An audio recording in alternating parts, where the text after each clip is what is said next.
So Katie and I designed the table to be set up like the Last Supper. Changes that happen over the course of that episode happen around the pivot of Viserys. The idea being that Viserys' physical condition is marching in parallel with the condition of his family and his reign. We are shooting around the table. There's a dance sequence and a fight sequence. Jace! That's enough! We've had 3 or 4 days to shoot that scene. There's a lot of cast in there, and we've got 4 cameras in there. It is a challenging scene because all the characters are there trying to resolve all the conflict that they've had up until this episode. Toast. 8 actually is one of my favourite episodes. It's the Last Supper. It's really Viserys' last stand. It's very hard to make them feel down and dirty and seedy in the way that we want to do with Flea Bottom. You're into the red light district. It's not very pretty. Eamon has an idea to go and visit a brothel that he knows that Aegon frequents. They have an interesting conversation with a madam there, who actually, oddly, was my teacher at drama school. I was so nervous. I was acting in front of her on screen. Sometime last night. I was really liking that one. Board? Marco?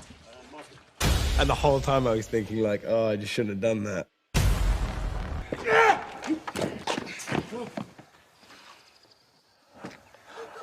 I do regret this, friend. This is a new Grand Sept. This is not the one that we see get blown up in season 6 of Game of Thrones. But we're replacing so much stuff, we ended up building quite an extensive green wall there.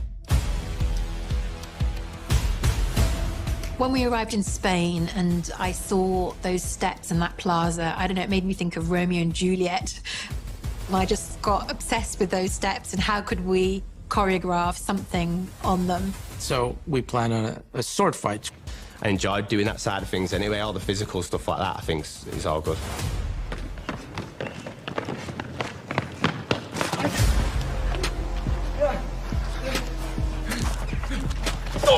We have a bit of a scrap on the floor, Eamon and I, and it gets pretty heated. Let go of me! We really wanted to make it into like a sibling hatred, and we thought, what if Aegon spits in Aemon's face? Me and Tom are like-minded people. We knew that we were going to go in and give everything that we had to that scene. There was a bit where he grabs me and I said to him, I'm going to bite your hand there. And he's like, yeah, no, love it. We'll have more of that, yeah. Oh, I was on board, yeah.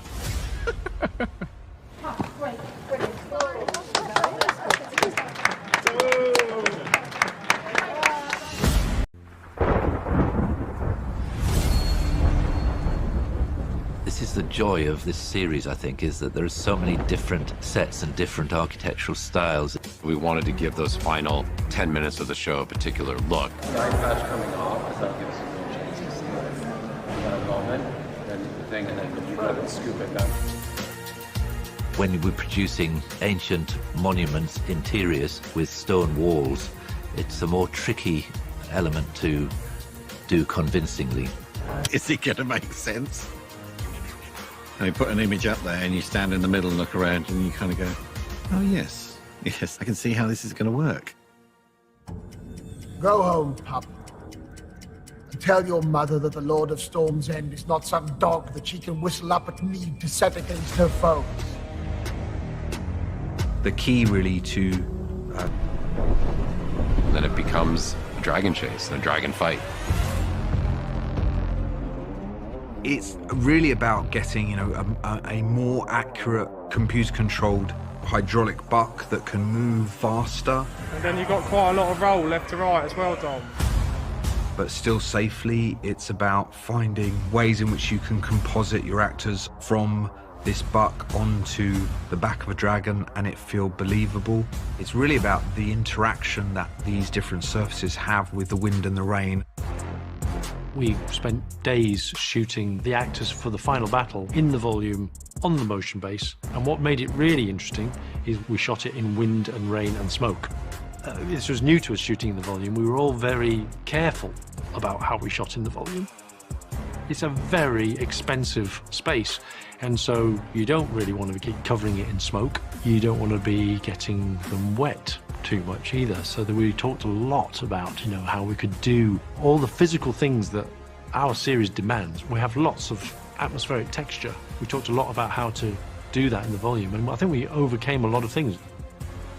It's so immersive being in the volume, and even with the bookwork, to have the rain machine and the wind machine within it, it really does encourage you to just lose yourself in the moment and in the character.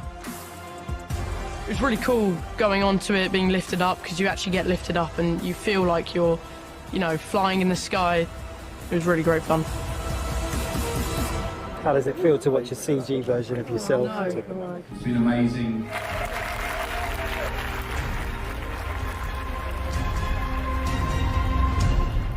If the usurping of the throne and them crowning Aegon in the Dragon Pit wasn't the start of the war, certainly killing one of the Queen's sons is.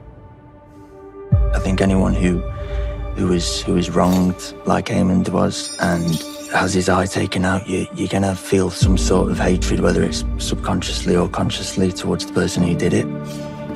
But what Aemond ends up doing in the skies above Storm's End ultimately starts the domino effect of the Dance of the Dragons.